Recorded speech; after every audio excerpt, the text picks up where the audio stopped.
Hi everyone, welcome to my new Solitaire World War II print and play wargame, Devil of a Job.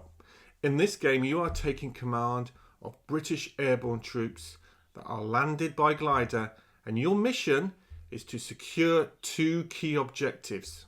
These are two bridges set in enemy occupied Normandy on D-Day.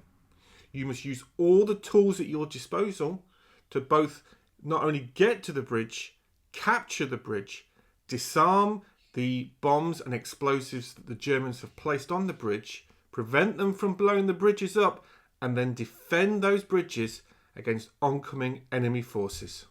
Now the game comes complete with two maps, and both the two maps are based on historical bridges that the British Airborne were successful in taking on D-Day. You can either play the game simultaneously, playing both bridges at the same time, or you can play one bridge or one scenario at a time. Entirely up to you. The game's been very deliberately designed as a print and play game to not require a huge amount of construction or printing.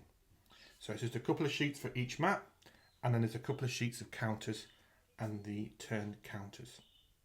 Setup has also been deliberately designed to be quick and easy. Once you've printed out your map and you've made a handful of different counters, then you're going to be rolling to determine the order in which your gliders land. They don't all land at the same time, and sometimes good fortune or mishaps can happen on those glider landings. It was a very dangerous part of the missions.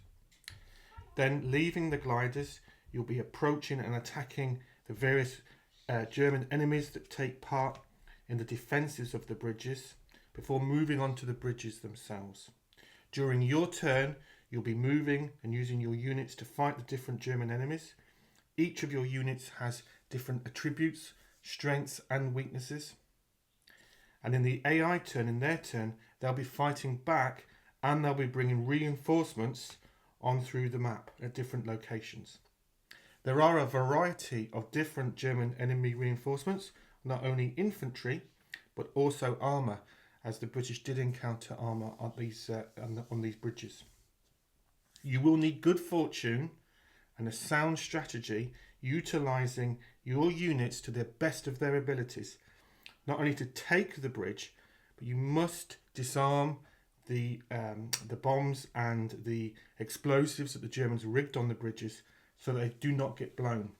However, if a bridge is blown, you can make your way across the canal to secure the other side of the bridge.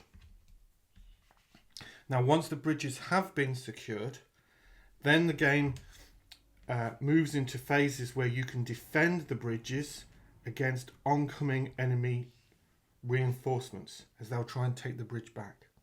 So it's not only is it a case of having to secure the key objective, you then have to defend it. And you have a number of turns on the turn track to be able to record that passage of time. For full victory, your job, using speed and dash, which are the keywords of these particular missions, engage the enemy at the bridge, capture the bridge, disarm those explosives, and then defend against the AI Germans as they enter and attack you. As I said, you will need good fortune and sound judgment. And definitely this is a game where bold decision making is key. Now, it's based off one of my previous games called Operation Biting. So if you're familiar with that game, some of the core mechanics of combat and movement will be familiar. But if you've never played, not to worry, the game is completely standalone. It comes with everything you need. Like I said, there are a small number of counters to make both the unit counters, these are the British Airborne units here, the German counters, as you can see there, and some of the gameplay counters you can see on the right hand side of the map. You can use some of these counters. These are bravery points that you get a pool of that you can spend to enable you to re-roll some of your key dice. And the usage of these is a key mechanic of the game.